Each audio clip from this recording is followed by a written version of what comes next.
считать, может столько увидеть и столько узнать, может узнать, открывать и исследовать новые страны,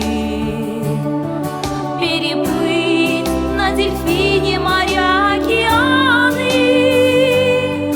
Здравствуйте, я ученица 1 класса.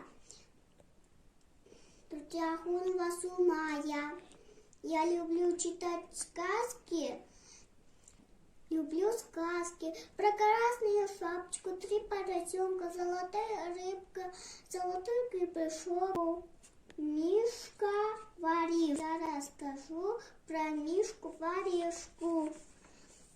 Мишка проспал всю ночь, проснулся и потом хотел есть.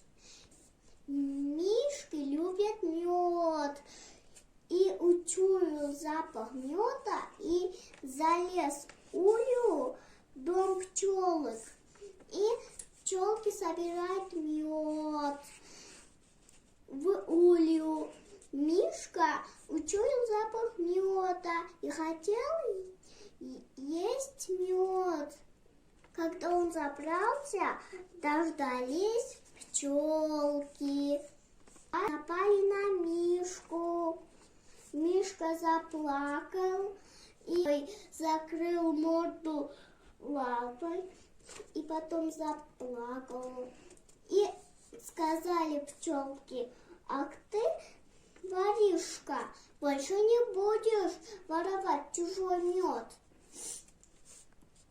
И по утра с этого дня Мишка не стал воровать чужой мед.